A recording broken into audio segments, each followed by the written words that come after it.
Bueno, este, recuerden que tienen que llenar la encuesta. Se me corta.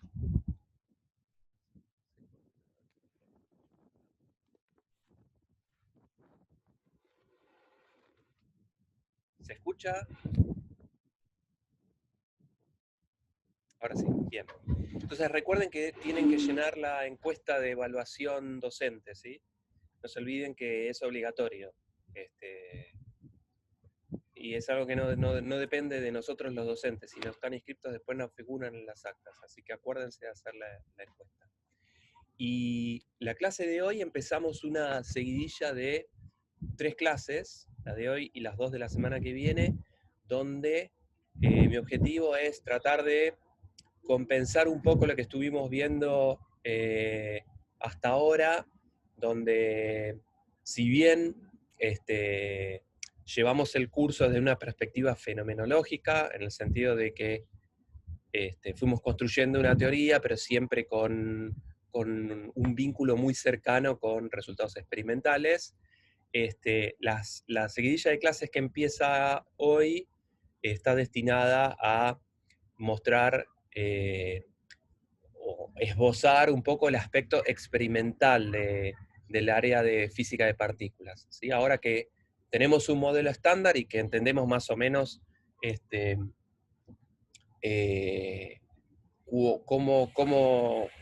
cómo se entiende la física en este ámbito, lo que queremos hacer énfasis ahora es un poquito cómo es que uno hace experimentos en esta área. Entonces es imposible abarcar todo tipo de experimento, no solo en la cantidad de experimentos, sino en la filosofía de cómo diseñar un tipo de experimento en particular, porque la variedad de experimentos en esta área es gigantesca. Entonces, desgraciadamente, me voy a limitar a aquello que yo en particular tengo un poco más de contacto.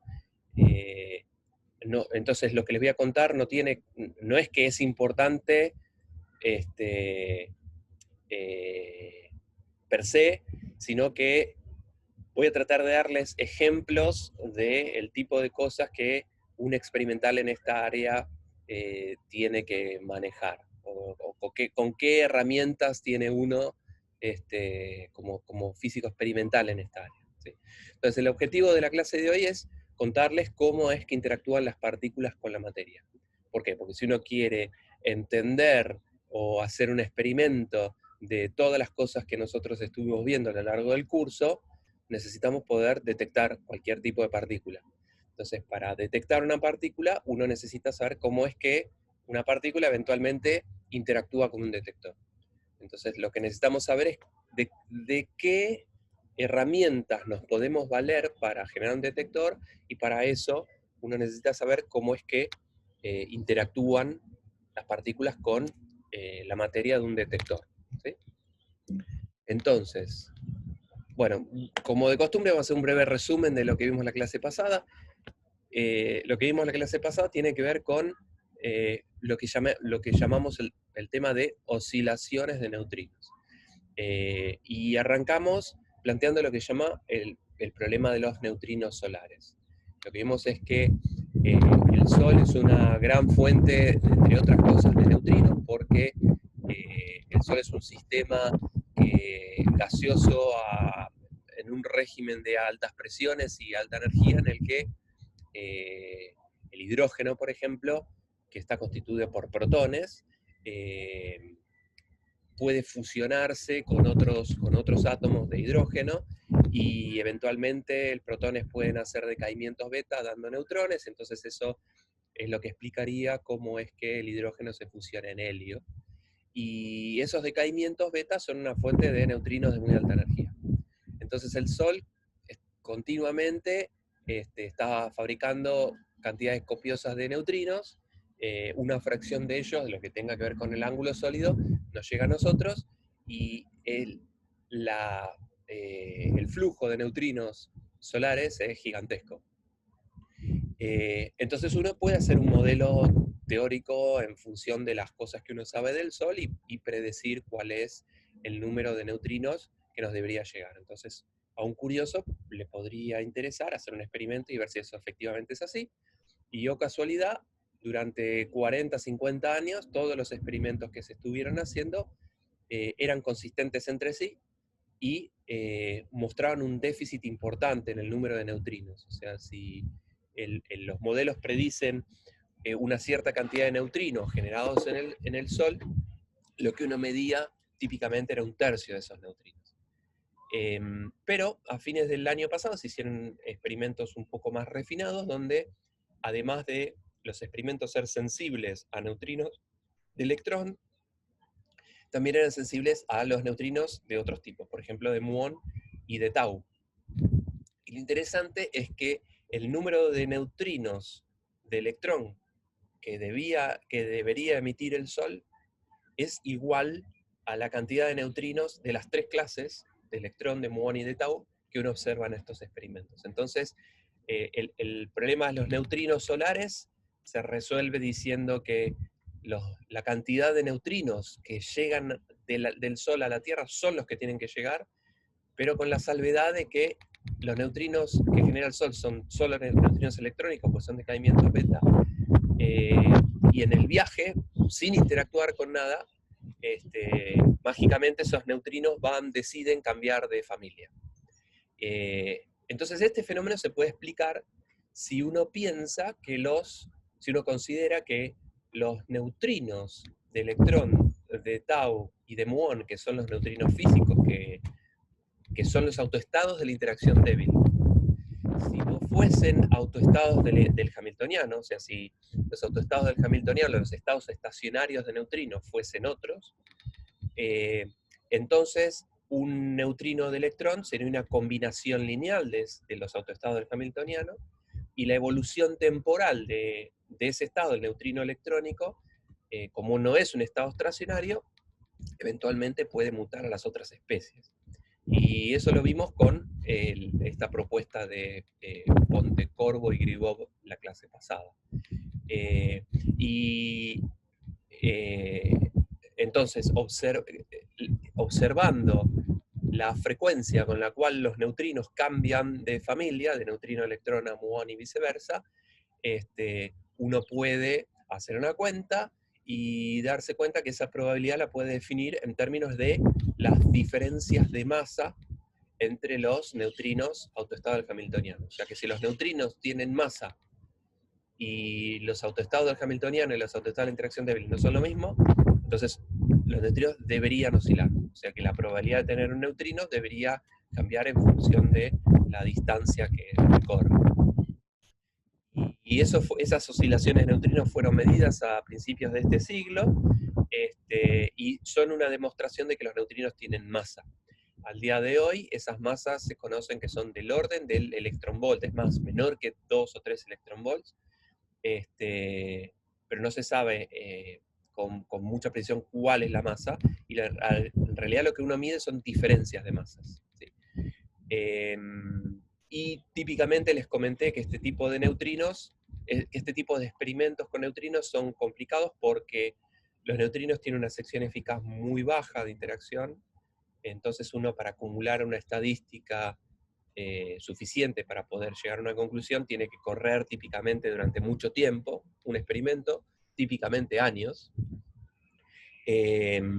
Y los experimentos, como estas oscilaciones de neutrinos se dan en distancias muy largas, uno tiene que hacer experimentos con detectores que están separados típicamente varios kilómetros, cientos de kilómetros, con lo cual eso es complicado. Y además, hay muchas cosas que dan señales en los detectores parecidas a las señales que dan los neutrinos, y eso se lo llama fondo, y para eliminar fondo la única manera es poniendo mucho material de modo tal de que las otras cosas que se parecen a neutrinos se absorban en el material y los neutrinos que interactúan poco pasen.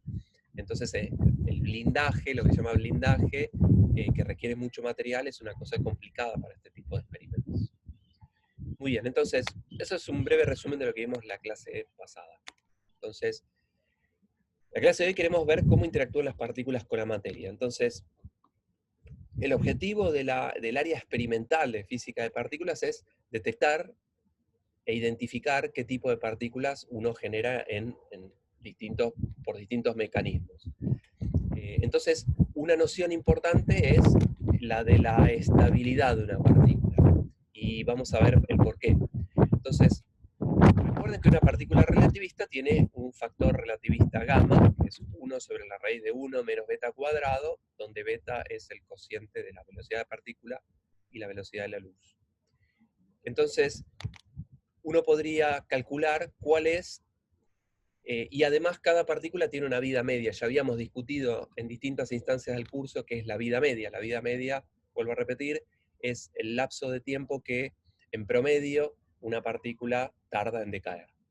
¿Sí? Y se define como cuánto tarda en decaer, se lo define como cómo es que decae. El decaimiento típicamente es exponencial. Entonces, E a la menos T sobre tau, ese tau, o sea, el tiempo que hay que esperar para que una partícula, que la probabilidad de observar una partícula decaiga en 1 sobre E, para que eso sea E a la menos 1, eso es lo que se llama la vida media, que escribí acá como tau. Entonces, para una partícula a una cierta velocidad y una cierta vida media, en su vida esa partícula va a recorrer una cierta distancia que llamamos d. ¿Sí? Ahora, esa distancia recorrida por una partícula depende de su estado cinemático, de cuán rápido va, y de su vida media. Entonces, en general, para partículas relativistas, uno puede hacer esta cuentita, siempre en general, partículas cuya vida media es mayor a 10 a la menos 10 segundos, ¿sí? Cuando uno calcula la distancia que recorre una partícula en esas características, una partícula relativista con esta vida media, esa distancia es del orden del metro.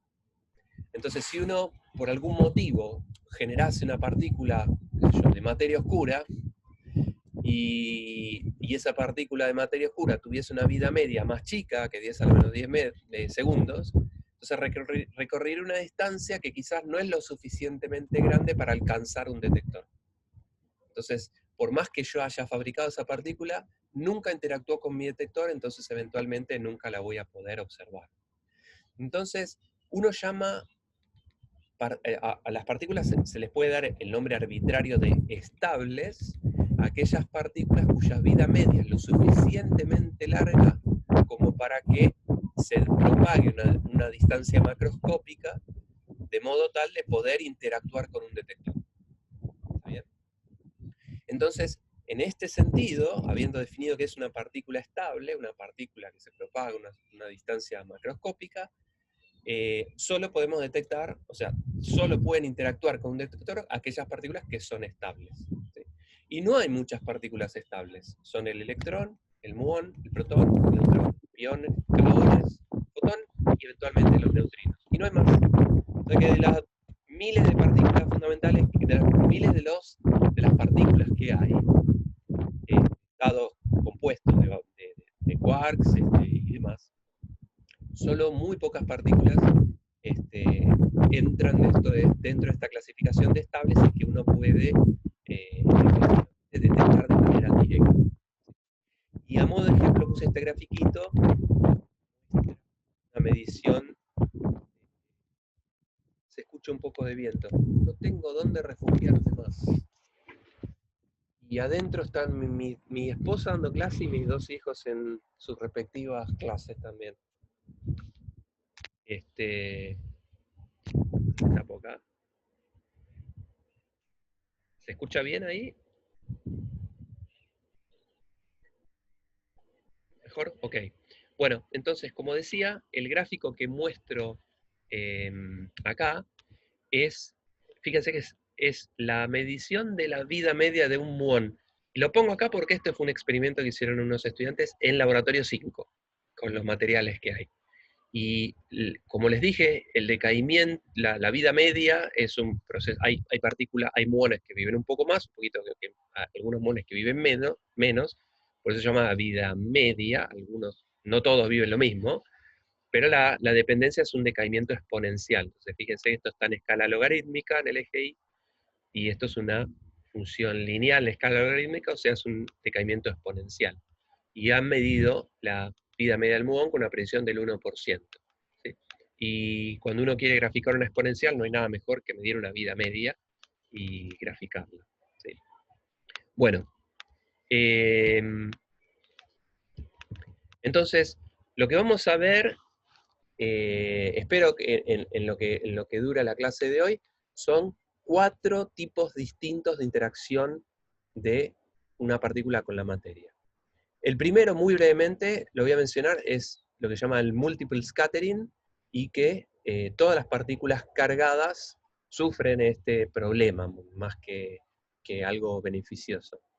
Lo segundo que vamos a ver es la pérdida de energía por ionización. Esa es una manera típica, cuando una partícula atraviesa un material y lo ioniza, ese fenómeno de ionización uno lo puede utilizar en beneficio propio. Entonces vamos a entender cómo es que una partícula ioniza.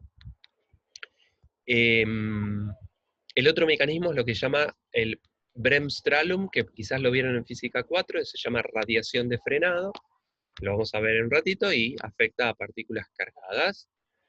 Y el otro mecanismo es la interacción entre hadrones, ¿no? Un hadrón interactúa con otro material, como los hadrones sienten la fuerza fuerte, y los materiales tienen núcleo, entonces la interacción de un hadrón con los núcleos es una cosa beneficiosa también.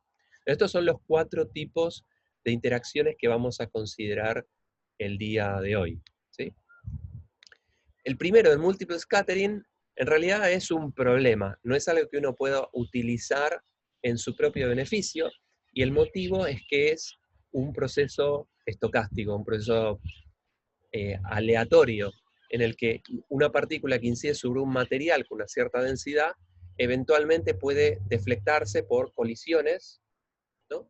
Y si el material es muy denso, entonces esas colisiones pueden ser muchas, y en cada colisión la partícula se va desviando, y uno eventualmente podría tratar de estimar cómo es que se deflecta una partícula dependiendo de las características del material que pone, de qué material estamos hablando, la energía que trae la partícula y la geometría del material. No me importa, esta es una manera de determinar cuál es el ángulo de deflexión dependiendo de varios parámetros, que no vienen al caso, ¿no? Z, pero se los comento, Z es el número atómico del material que está en el medio, beta es B sobre C, T es el espesor del material, y X0 es algo que vamos a ver dentro de un par de slides, se llama longitud de radiación, y es una cierta forma funcional. Pero esto es un problema porque querer detectar algo significa querer sacar información de ese algo sin alterarlo, en la medida de lo posible, ¿no? Cuando uno mide algo, lo que quiere es ver qué características tiene eso sin perturbarlo. Y este mecanismo de multiple scattering me arruina todo, porque lo que hace es deflectarme una partícula. Entonces, al interactuar con un material, yo cambio el estado cinemático de la partícula original. Entonces, esto es un problema con el que, dependiendo el régimen en el que uno esté trabajando, habría que corregir. Pero no es algo que uno pueda aprovechar en su propio beneficio, porque este scattering es completamente aleatorio. O sea, para una partícula puede ser que se deflecte para allá, y la que viene se deflecte mucho para allá, y la que sigue un poquito para allá, y no tengo manera de predecir, ¿sí? Bien.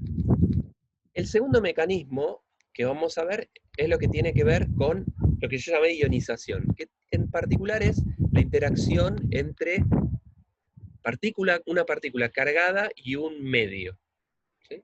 Entonces, si una partícula con carga eléctrica se aproxima a un material con ciertas características, la interacción entre esa partícula cargada y los electrones del-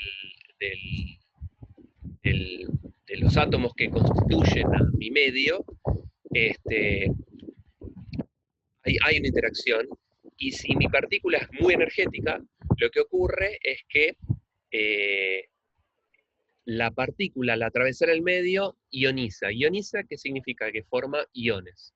Unión, recuerden que es una partícula cargada. Entonces el medio original está compuesta por átomos que tienen la misma cantidad de cargas positivas que de cargas negativas. Son átomos con una cantidad de protones y la misma cantidad de electrones. Las cosas que están más débilmente ligadas en un material son los electrones. Recuerden que las energías típicas de un electrón en un átomo, lo vieron en física 4 con el átomo de hidrógeno, es del orden del electronvolt. ¿sí? El estado fundamental del átomo de hidrógeno es menos 13, no sé cuántos electronvolts. Entonces, comparados con partículas muy energéticas, por ejemplo, de gigaelectronvolts, de miles de millones de electronvolts, lo que hace una partícula muy energética al atravesar es arrancar electrones. Y al arrancar electrones, lo que quedan, la carga positiva, son iones. ¿Sí? Entonces, a ese mecanismo se lo llama ionización. La ionización, entonces, es cuando una partícula muy energética atraviesa un medio, le arranca electrones, y ese material queda ionizado, y a uno le gustaría describir eso.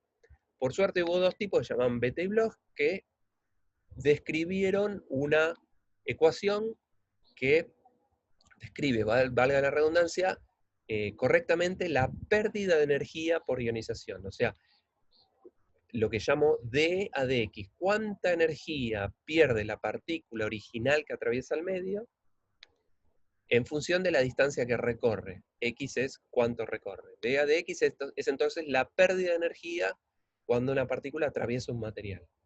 Eso claramente va a depender del estado cinemático de la partícula original, o sea, de cuál es la masa de la partícula original, la velocidad que lleva esa partícula, el factor relativista que tenga, beta, pero además depende fuertemente del material, entonces, de cuál es la densidad atómica, de cuál es la carga eléctrica de cada núcleo, y energías, de cuál es la energía que tiene que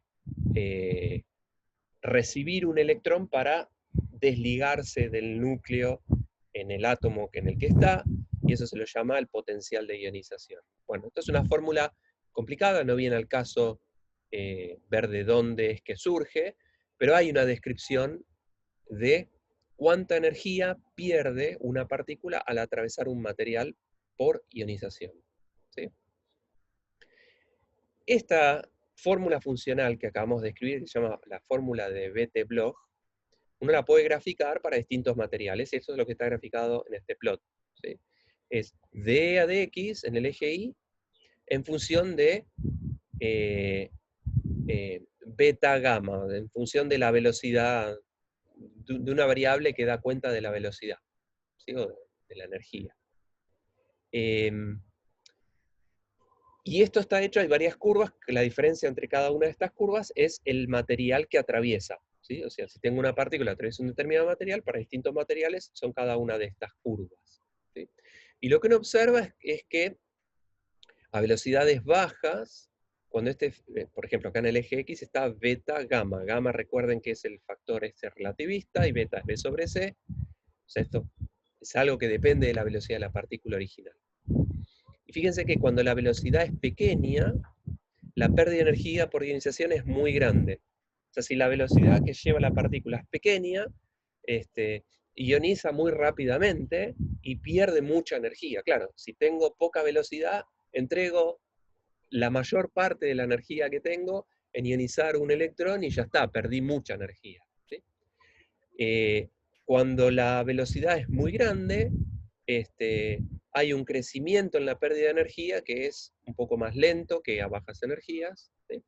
Y bueno, si ustedes quieren pueden hacer un estudio de funciones de esta forma funcional, y lo que uno ve es esta curva de acá, estas curvas de acá. Y lo interesante es que estas curvas tienen un mínimo, ¿sí?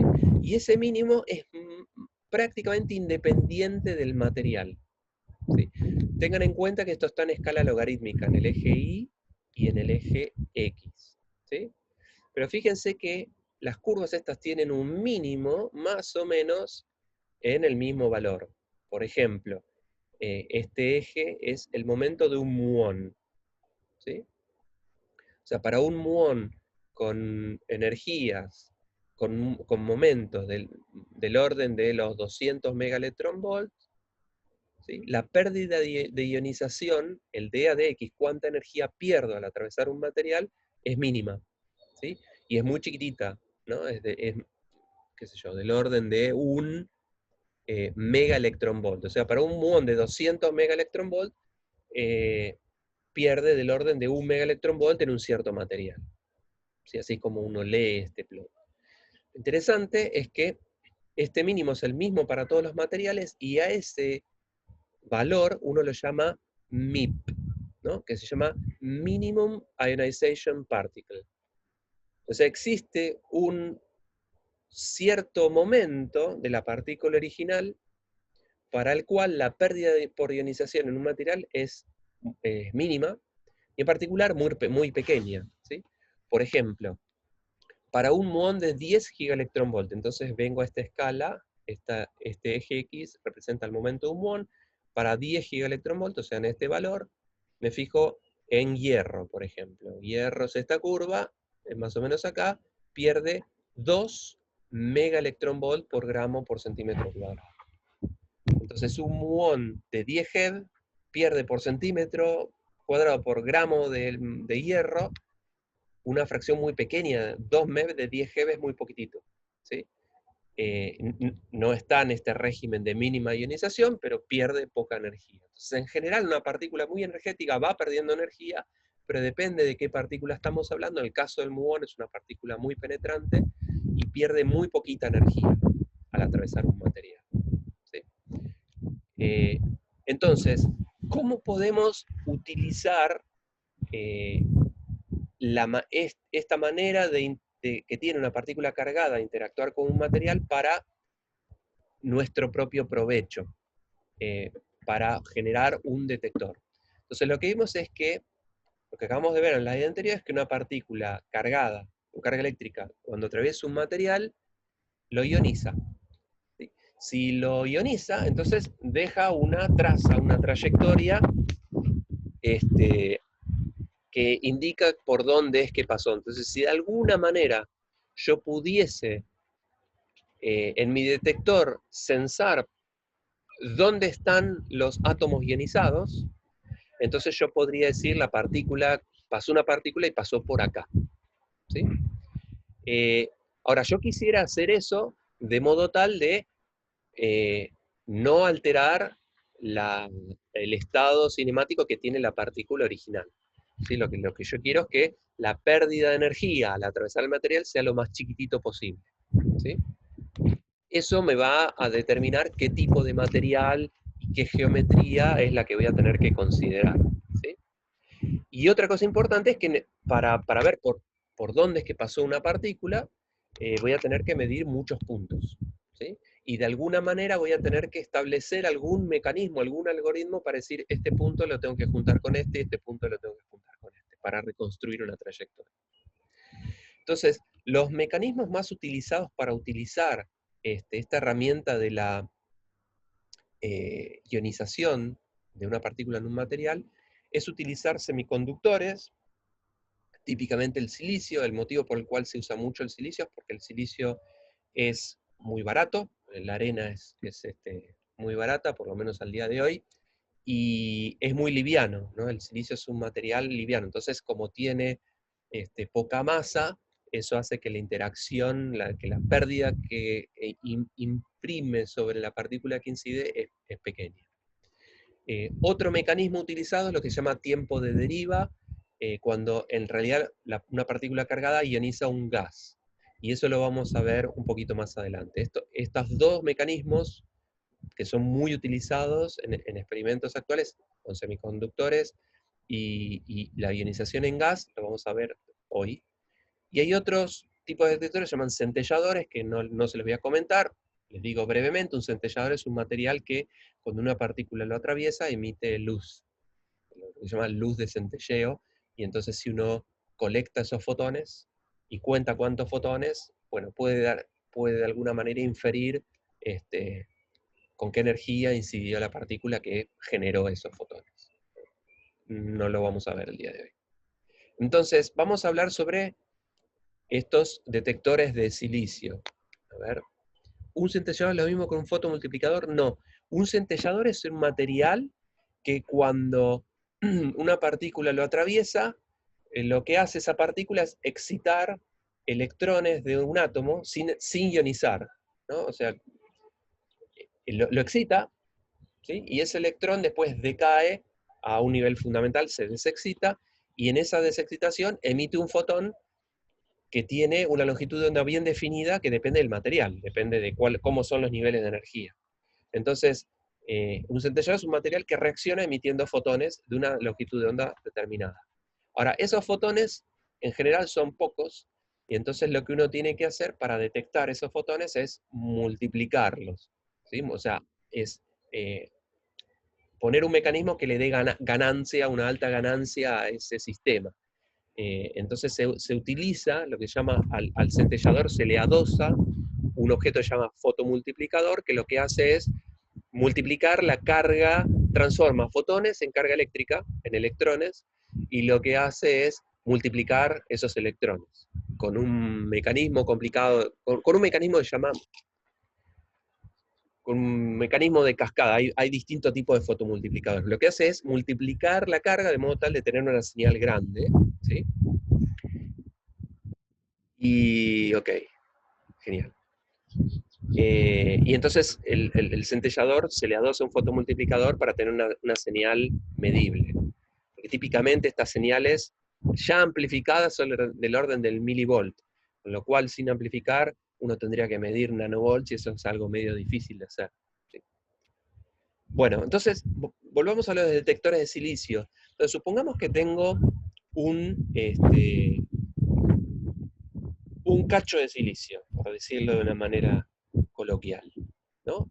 Típicamente, bueno, como les dije, el silicio es un cristal que es muy barato de hacer, y se puede hacer en tamaños relativamente pequeños, se pueden hacer con anchos típicos del orden de los micrones, de las decenas de micrones, ¿sí? Entonces, cuando una partícula con carga eléctrica lo atraviesa, lo que hace es ionizarlo, con la fórmula de Bethe-Bloch que vimos un ratito. Lo atraviesa el material, ¿sí? Y pierde una fracción de su energía, que si el material es chiquitito, por eso es que uno quiere silicio, de modo tal que esto sea bastante angosto, que el X del dE al dx sea chiquitito, de modo tal que el dE, la pérdida de energía, sea pequeña, y la partícula no la altere, ¿sí? Pero que eso me genere la mayor cantidad de carga eléctrica posible. Entonces, al atravesar el medio, la partícula pierde un poquito de su energía, se la da a los electrones que ionizan el material, ¿sí? Entonces, si este silicio fuese tal que de entrada no hubiese carga eléctrica, que no haya carga eléctrica libre, hay cargas eléctricas, pero están fijas, ¿sí? En presencia de un potencial, las cargas generadas por ionización, entonces, se van a mover hacia el cátodo y el ánodo. Entonces, en el silicio típicamente uno pone una diferencia de potencial muy grande para generar un campo eléctrico en una dirección determinada. Entonces, las cargas eléctricas, los electrones ionizados, van a querer ir hacia el cátodo, y los agujeros de electrón se van a mover hacia el ánodo, y entonces, dependiendo de cómo construya uno, entonces uno tiene que poner un ánodo y un cátodo, y midiendo cuánta carga llega a, al, al cátodo, por ejemplo, uno puede decir cuánta carga se generó y en particular en qué región del silicio. ¿Sí? Si el campo eléctrico es muy intenso en el eje vertical, entonces una partícula, un electrón ionizado en una cierta región, va a querer moverse hacia el cátodo más cercano, si yo pongo muchos cátodos de estos puntitos rojos, ¿sí? Entonces los electrones van a ir hacia un cátodo en particular, entonces yo voy a poder decir que del silicio pasó una partícula, pero no pasó en todo el silicio, pasó por el cátodo en el que yo haya medido esa carga. Entonces esto me permitiría decir, en una región grande, por dónde es que pasó en esa región, en qué punto fue que pasó esa partícula, ¿sí? Y este cacho de silicio, y en particular los cátodos estos, uno los puede hacer en dos dimensiones, ¿sí? O sea, los puede hacer pixelados, puede hacer como cuadraditos, ¿sí? O puede hacer lo que llaman strips, puede hacer líneas. Y eso puede tener sus beneficios, sus ventajas y sus desventajas, ¿sí? Como lo expliqué acá, pero no me quiero extender demasiado. Ahora, el silicio funciona como es un semiconductor, o sea, es un material que a partir de ciertas tensiones conduce, y por debajo de ciertas tensiones se comporta como un aislante, perfecto, como un aislante. Eh,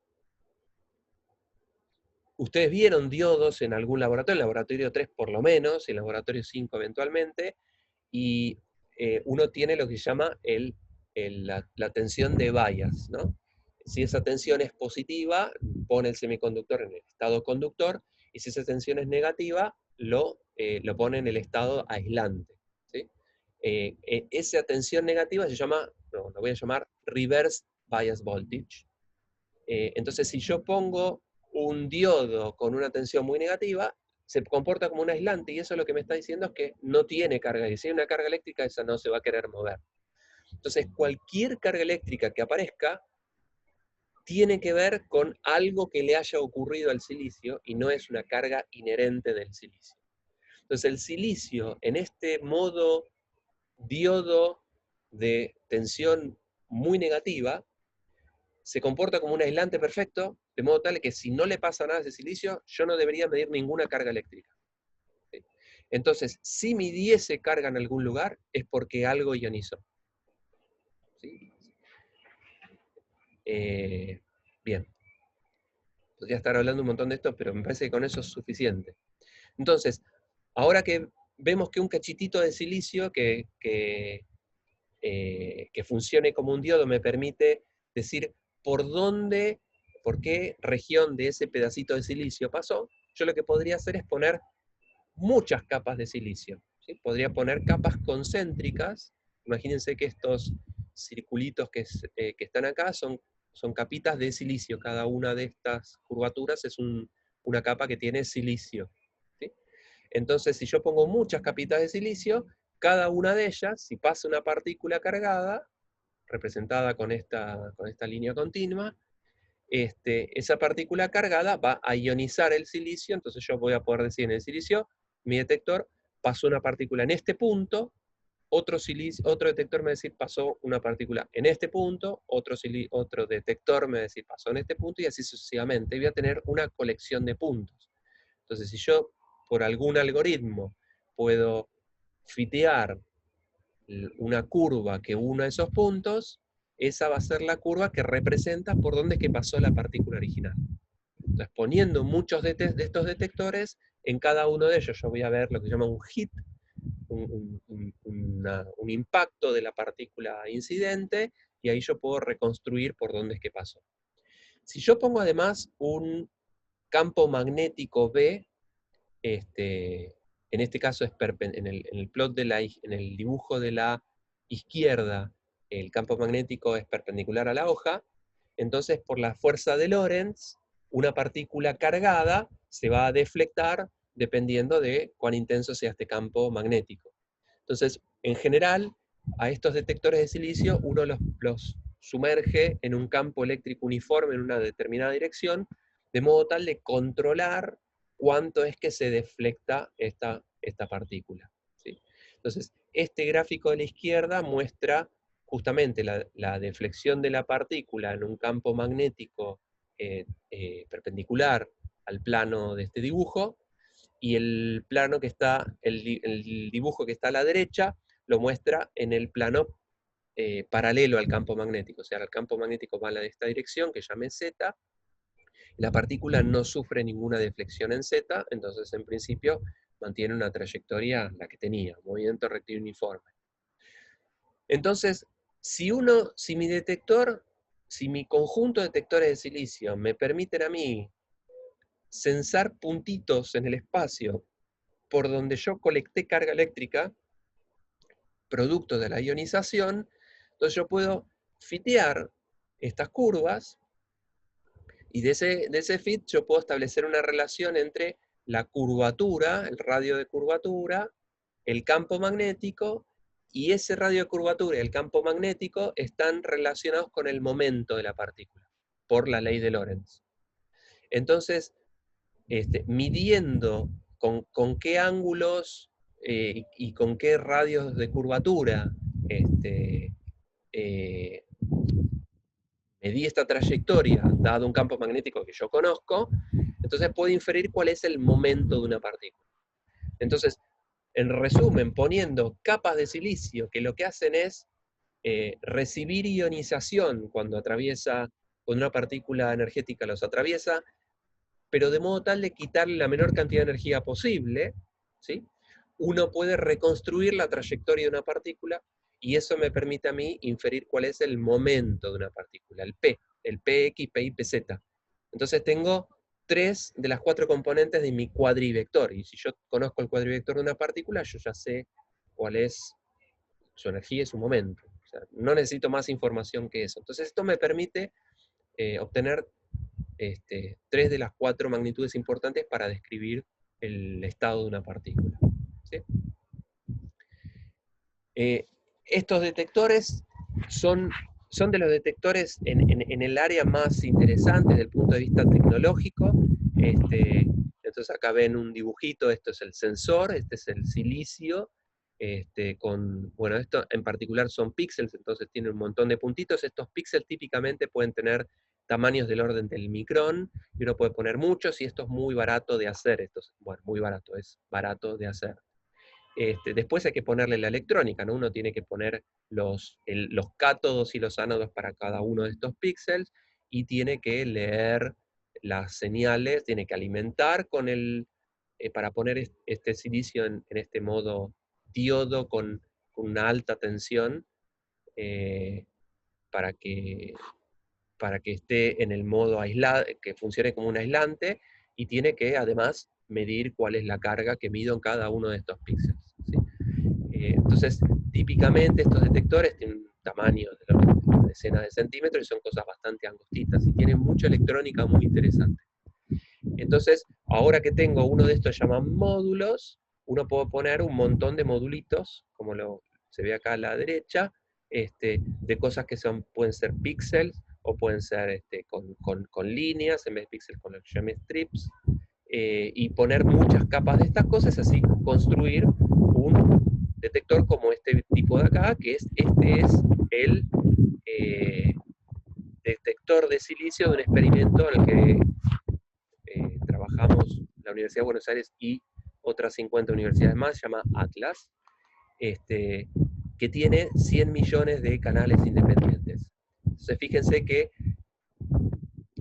esto está pensado para medir momento de una partícula sin alterar a la partícula, y en realidad tiene un montón de material. La mayor cantidad de material corresponde a cables y cosas que refrigeran a estos detectores y demás.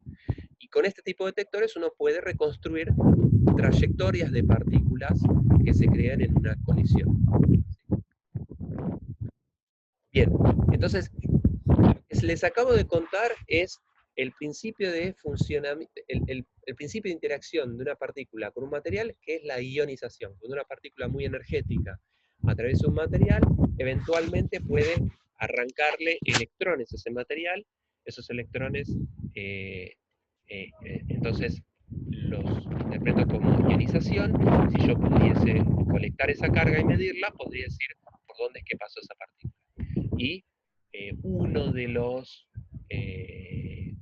mecanismos más uno de los mecanismos utilizados para aprovechar este mecanismo es la construcción de detectores de trazas que usan detectores de silicio, que a su vez son ionizados cuando una partícula lo atraviesa. Y eso me permite medir el momento de una partícula o de miles de partículas que se generen en un determinado experimento. ¿Sí?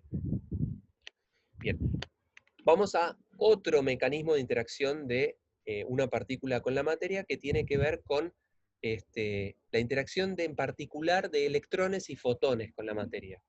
El porqué es que el electrón es una partícula con carga eléctrica, pero con masa muy pequeña, y eso lo hace especial en este sentido. Entonces, a bajas energías, los electrones pierden mayormente energía por ionización, porque recuerden que cuando vimos la fórmula de Bethe-Bloch, el dA de X era esa forma que bajaba rápidamente, o sea que a baja energía la pérdida de ionización era muy grande. Entonces un electrón a baja energía, no importa qué material esté, va a perder mucha energía por ionización. Y eso es lo que uno ve en esta curva, ¿no? Es la pérdida de ionización en el eje Y en función de la energía que tengan electrones, ¿no? Entonces esta curva refleja electrones. Entonces a bajas energías bajas es por debajo de la decena de megaelectronvolt. El mecanismo dominante es el mismo que habíamos visto, la pérdida de energía por ionización.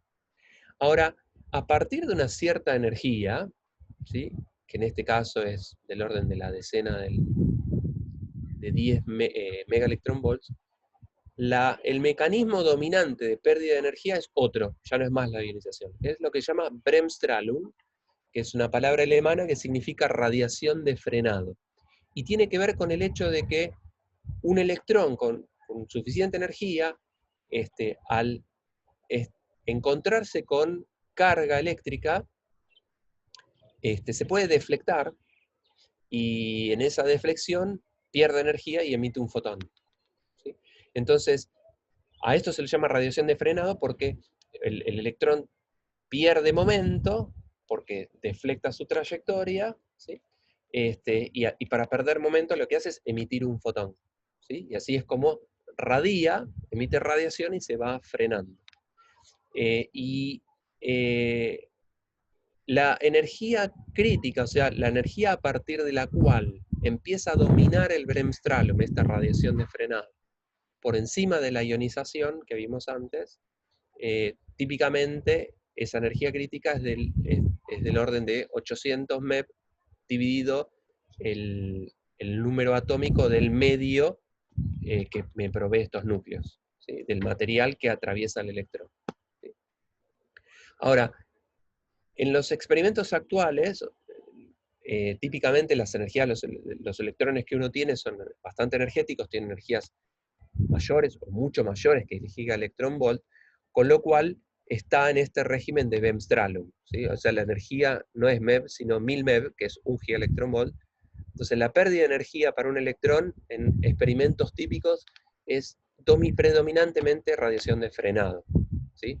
O sea, un electrón, a diferencia del resto, no pierde energía por ionización, sino que la pierde por Bremsstrahlung. Y eso tiene que ver con el hecho de que la pérdida de energía por radiación de frenado, por Bremsstrahlung, tiene una dependencia de 1 sobre la masa al cuadrado. Entonces, como la masa del electrón es muy chiquitita respecto del resto, por ejemplo, la masa del electrón es 2000 veces más chiquitita que la masa 200 veces más chica que la masa del muón, que es el leptón de la familia al lado, ¿sí? 200 veces al cuadrado es 40.000 veces, ¿no? Entonces, la radiación de frenado por un electrón es 4 o 5 órdenes de magnitud mayor por Bremsstrahlung que para el resto de las partículas. Entonces, el motivo por el cual el electrón es especial en ese sentido de que tiene Bremsstrahlung mientras que el resto no, es que su masa es muy pequeña y que el Bremsstrahlung depende fuertemente de la masa. Con los fotones pasa algo distinto. A bajas energías, la pérdida de energía del fotón tiene que ver con el fotoeléctrico, ¿no? O sea, ustedes vieron el fenómeno fotoeléctrico, cuando un fotón tiene energías del orden de la decena de electronvolt, que es la energía de ligadura de los electrones a un núcleo. Entonces, si el fotón tiene justo la energía necesaria para llevar algo de un cierto estado de un nivel de energía de un átomo a que escape, típicamente eso es esas energías de ligadura de los electrones son del orden de la decena de electronvolt. Entonces, para fotones de decenas de electronvolt, el fotón pierde toda su energía en hacer fotoeléctrico. Para energías mucho mayores, o sea, 1.000.000 de electronvolts, domina el scattering Compton, que ustedes también ya vieron, ¿no? El fotón cambia su energía y transfiere eso en momento en darle una patada a una partícula cargada. Y para energías mayores que 10 megaelectronvolt, domina la producción de pares, porque recuerden que el electrón tiene una masa de 0,5 MeV. Entonces, un electrón y un positrón tienen una masa de 1 megaelectronvolt. Entonces, masas por arriba del megaelectronvolt alcanzan para generar pares de electrón y positrón. Me sobra energía para generarlo. Entonces, para energías mayores que la decena de electronvolt, los fotones se dice que se convierten, se transforman en un par electrón-positrón. Estos son los tres mecanismos por los cuales los fotones pierden energía. Bien, ¿hasta acá me siguen o están perdidos? ¿Entienden? No tengo ningún feedback. ¿Se sigue hasta acá lo que estoy contando? ¿Vamos bien? ¿Se sigue? Muy bien, genial. Entonces, vamos a definir para tratar de dar cuenta de esto del Bremsstrahlung, vamos a definir una magnitud que voy a llamar longitud de radiación. Voy a llamar X0.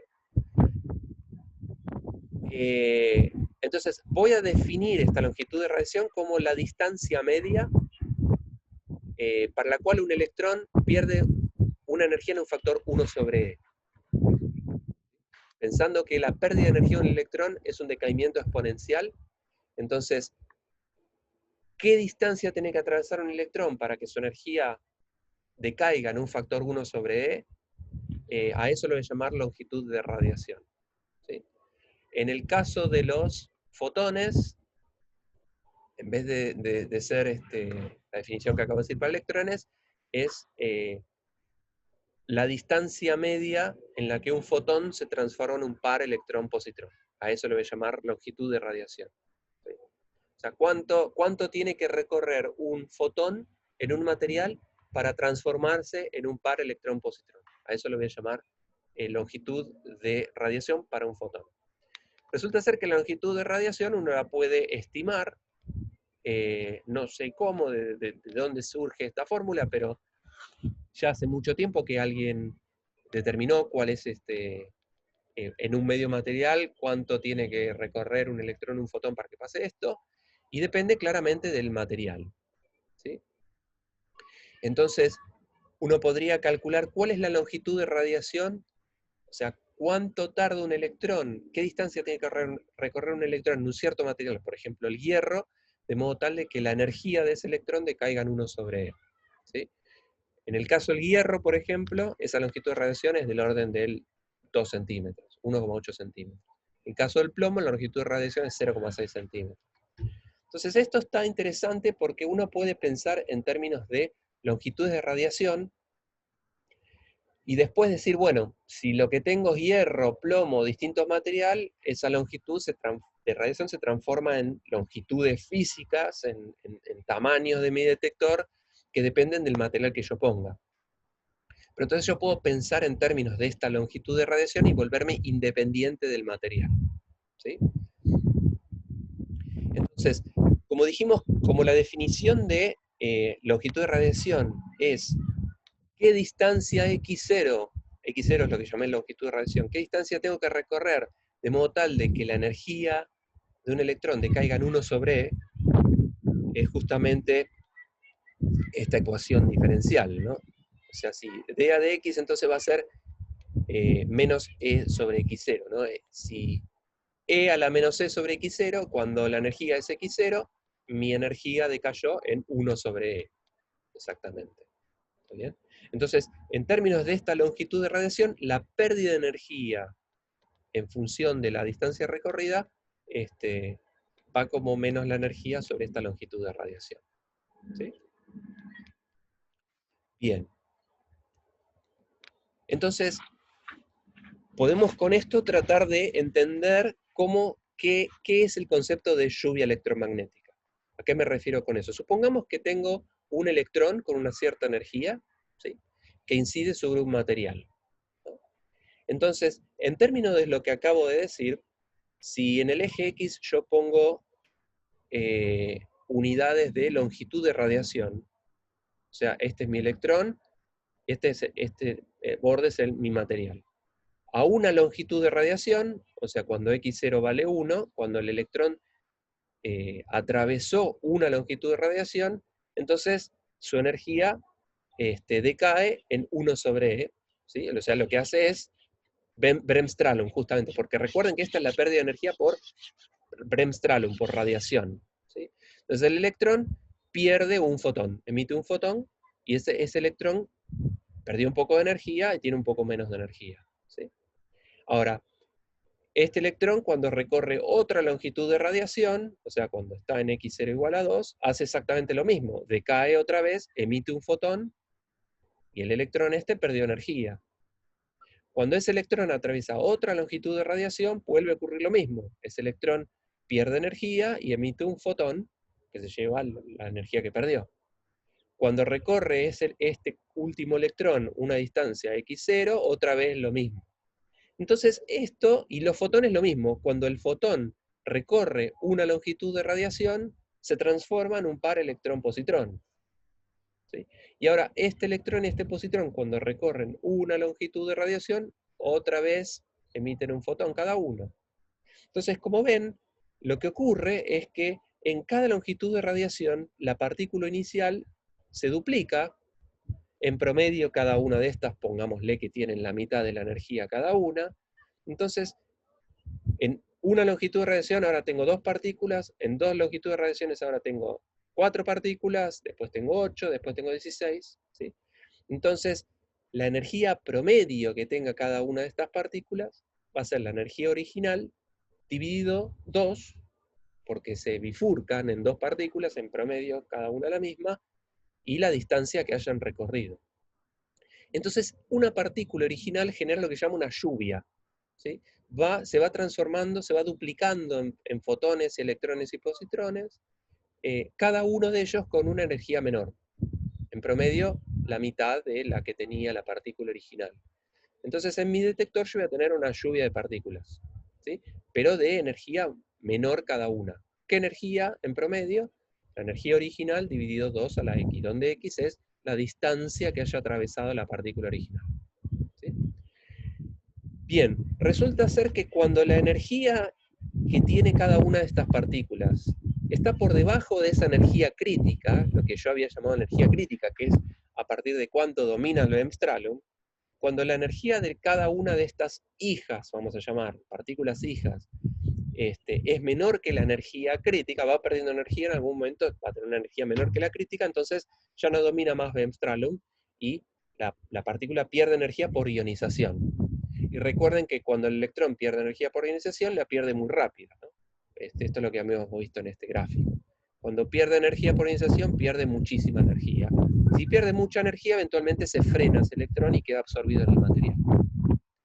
Entonces, si uno pusiese un material con muchos x0, o sea, cuya geometría sea tal que promueva esta emisión de radiación, ¿sí?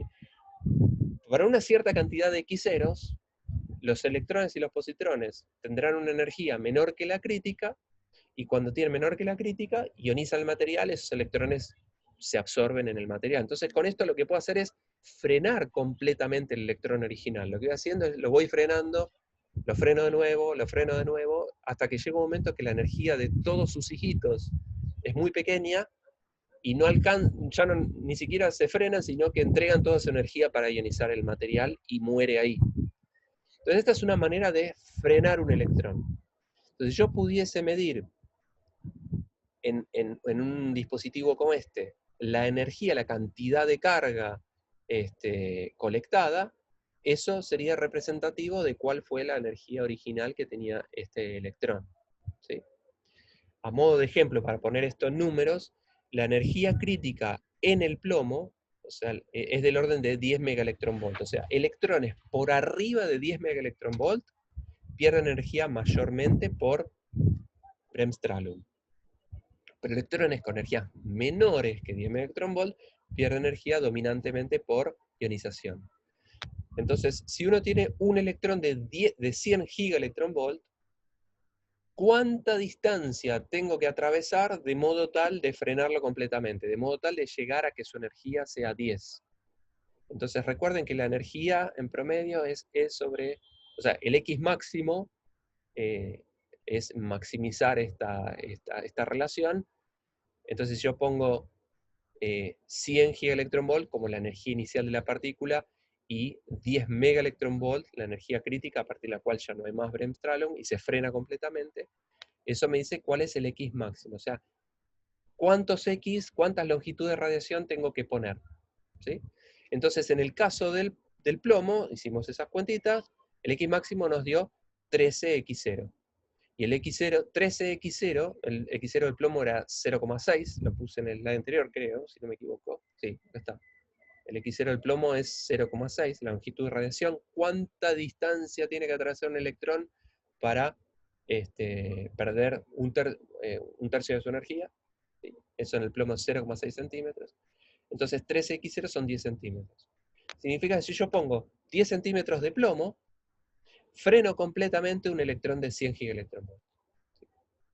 Entonces, el bremsstrahlung es algo que afecta casi exclusivamente a los electrones porque son partículas con masas muy chiquititas y entonces el bremsstrahlung le gana por lejos a la ionización. Para el resto de las partículas esto no ocurre.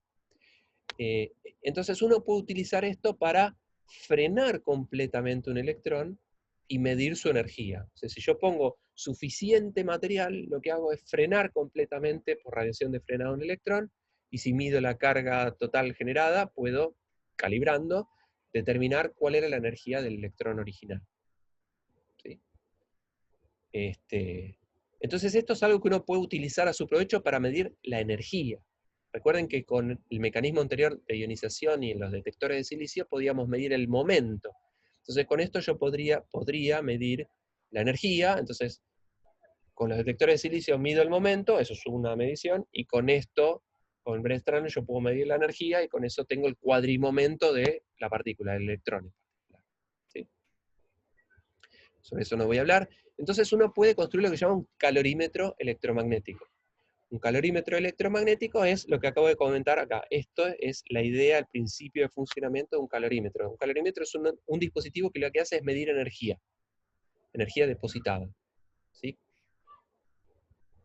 No es como el calorímetro de física 4, se le llama calorímetro porque es un dispositivo que mide energía. ¿Sí? Es un dispositivo que lo que permite medir es la energía que entrega una partícula cuando se frena completamente. Entonces, como vimos recién, si yo pongo suficiente material para contener electrones de una cierta energía, entonces lo que me hice fue fabricarme un dispositivo que mide energía, o sea, un calorímetro. Obviamente que hay un juego, ¿no? Si en vez de plomo yo hubiese puesto berilio, que es un material muy livianito, en vez de 10 centímetros de plomo tengo que poner 5 metros de berilio, ¿no? Y eso hace muy costoso, ¿no? Entonces hay una relación costo-beneficio. El berilio además es radioactivo, es más escaso que el plomo, y tendría que poner 5 metros. Entonces, el diseño de un calorímetro tiene que tener en cuenta qué es lo que yo quiero detectar, o sea, cuál es la energía de los electrones que van a incidir y cuáles son mis relaciones de costo-beneficio para fabricar este tipo de dispositivos, cuyo objetivo, vuelvo a repetir, es frenar completamente la lluvia electromagnética que vimos en el slide anterior. ¿Sí?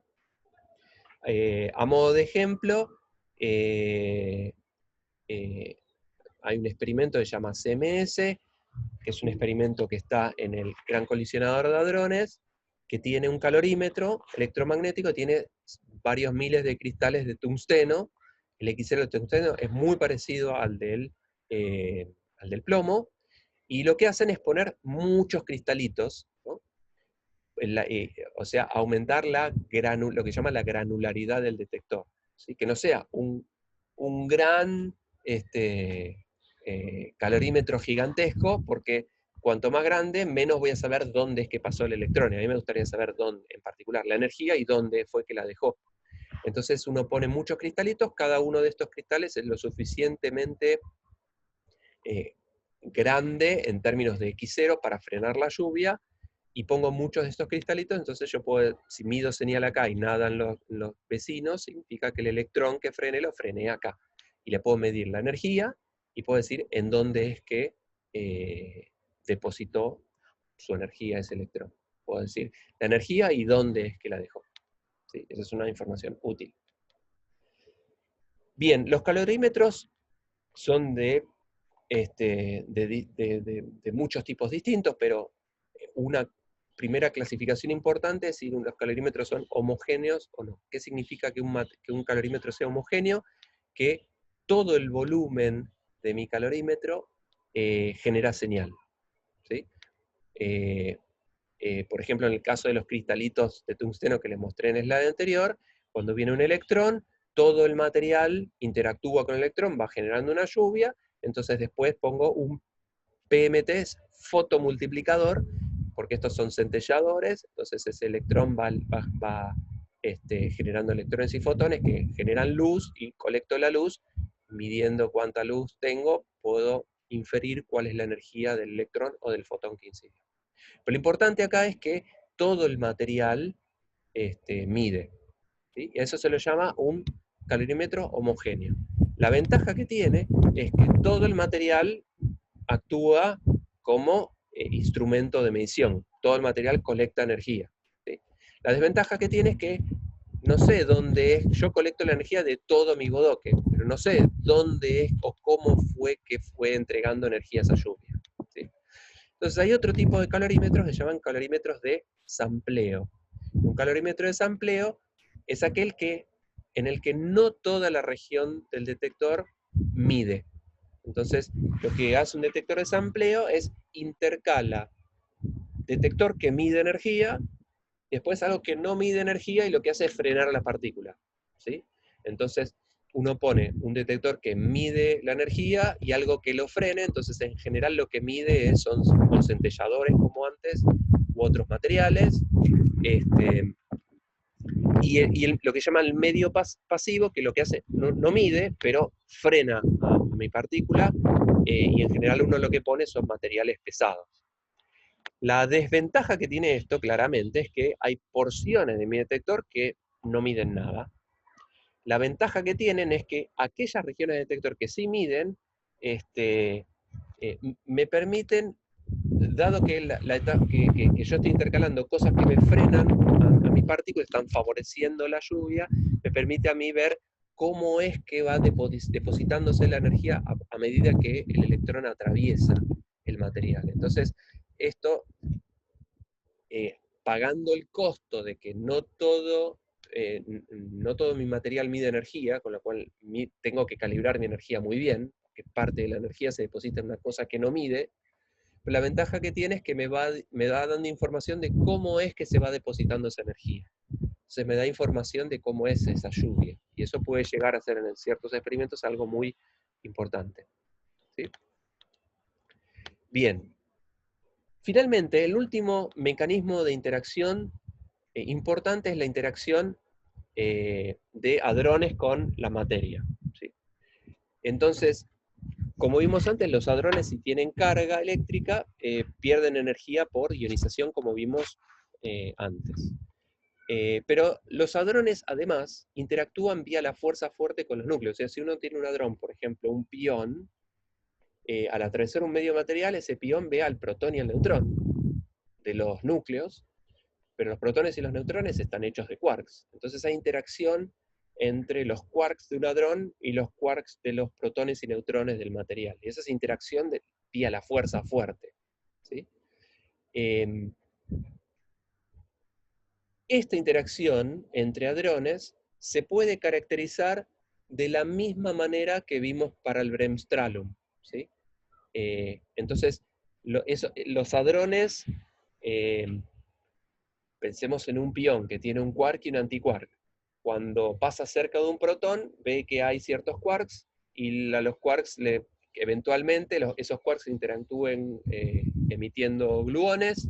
Esos gluones eventualmente pueden generar otros quarks, y bajando la energía, ¿sí?, puedo formar otro tipo de hadrones. Entonces un quark de un hadrón se separa y se asocia con otros quarks, generando hadrones, pero en esos procesos la energía se va perdiendo, entonces genero más hadrones, cada uno de ellos con menos energía. Entonces es algo similar a lo de la lluvia electromagnética, donde el electrón perdía un poquito de energía emitiendo un fotón. Bueno, ahora ese hadrón se transforma en otros hadrones, en más hadrones, pero cada uno de ellos con energía menor.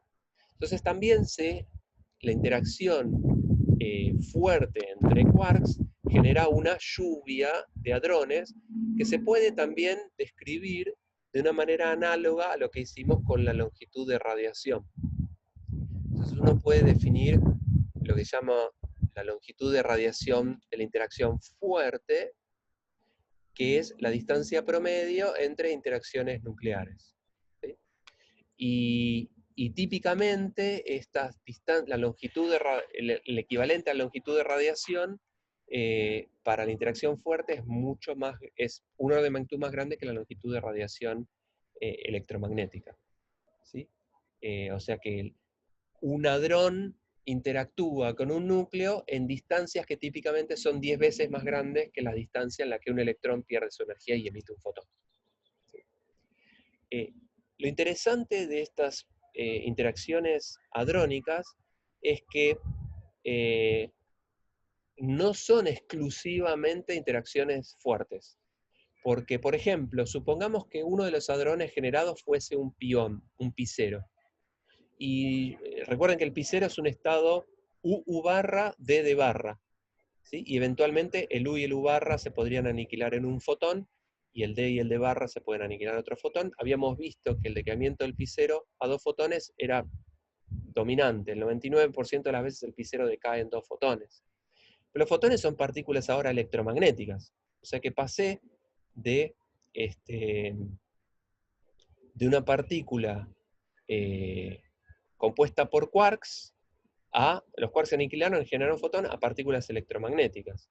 Entonces, en esta lluvia, si generase piones, que son hadrones, está todo bien, esos eventualmente pueden generarme fotones que son otro tipo de partículas, interactúan electromagnéticamente. Entonces, la lluvia de hadrones es una lluvia un poco más rica en el sentido de que tengo hadrones, pero también tengo fotones. Eventualmente puede tener pi más, y el pi más podía decaer en muones, entonces, en muones y neutrinos. Entonces, la lluvia hadrónica, a diferencia de la electromagnética, donde un electrón genera una lluvia de electrones y fotones, nada más. Acá un hadrón puede generar una lluvia que me dé hadrones, que me dé fotones, que me dé muones y que me dé neutrinos. Y eso, si yo tiro 2 piones, los dos con la misma energía, 100 GeV, van a desarrollar lluvias distintas, porque el proceso por el cual se van formando estos hadrones o estos decaimientos es un proceso aleatorio, en principio. Entonces, ¿cómo es que esos 100 GeV de los 2 piones se va a repartir? Depende de una cuestión probabilística. Entonces, una lluvia puede darme muchos menos fotones que la otra, entonces las lluvias hadrónicas son bastante más variadas de lo que son las lluvias electromagnéticas. ¿Sí? De la misma manera que uno puede generar un calorímetro electromagnético, que es un dispositivo que lo que hace es ir frenando electrones y medirle la energía. Uno puede hacer algo completamente análogo con los hadrones. Un hadrón va interactuando con los protones y los neutrones de un material, genera una lluvia de hadrones de menor energía hasta que pierde energía por ionización y ya se frenaron completamente. Entonces uno puede generar un calorímetro, que es un dispositivo que frena completamente la partícula, y midiendo la energía depositada puedo inferir cuánta energía traía la partícula que generó esa lluvia. Como el análogo de la longitud de radiación para el caso hadrónico es más grande, típicamente un orden de magnitud más grande que la longitud de radiación electromagnética, los calorímetros hadrónicos son en tamaño típicamente 10 veces más grandes que los electromagnéticos. Entonces, si habíamos visto el ejemplo de que con 10 centímetros de plomo contenía una lluvia de un electrón de 100 GeV, para contener un pión de 100 GeV necesito 1 metro de plomo, eventualmente. ¿Sí? Entonces, los calorímetros hadrónicos son típicamente mucho más grandes. ¿No? No me quiero meter demasiado en explicar por qué puse estos plots. Bien, yo creo que nos quedan unos minutitos más, pero me parece que yo ya hablé ya de demasiadas cosas y tengo miedo de que se pierda. Entonces, yo pararía la clase de hoy acá y continuaría la clase que viene eh, con lo que sigue de estos slides. Me parece un buen momento para cortar porque es demasiada la cantidad de información y más va a ser menos, si les explico. ¿Sí? Genial. Entonces, la clase que viene lo que vamos a ver es una continuación de esto y eh, ahora que sabemos que con un detector de trazas uno puede medir el impulso de una partícula, el P, y que con el calorímetro electromagnético, el calorímetro hadrónico, uno puede medir la energía de electrones y de hadrones, la clase que viene lo que vamos a tratar de ver es cómo puedo fabricarme un experimento que mida todas esas cosas a la vez y qué información podría sacar de un experimento de ese estilo.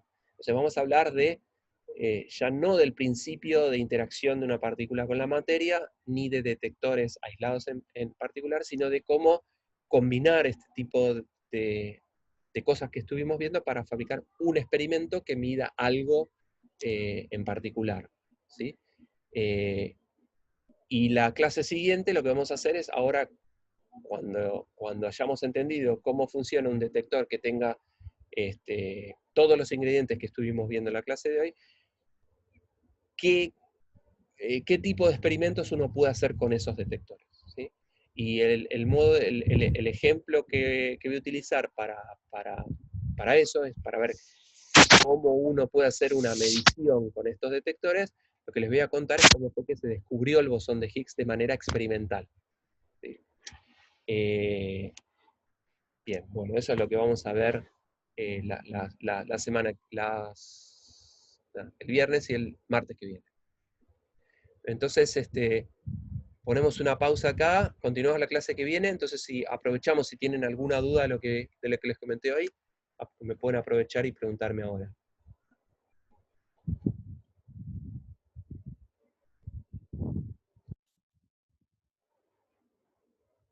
No se entendió todo, seguramente, así que tienen alguna duda, buen momento para hacer preguntas.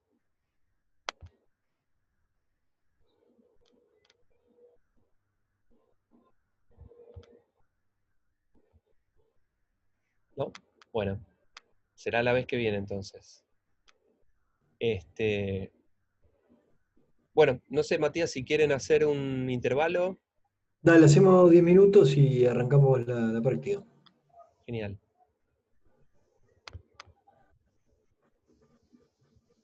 Bueno, nos vemos el Nos viernes entonces.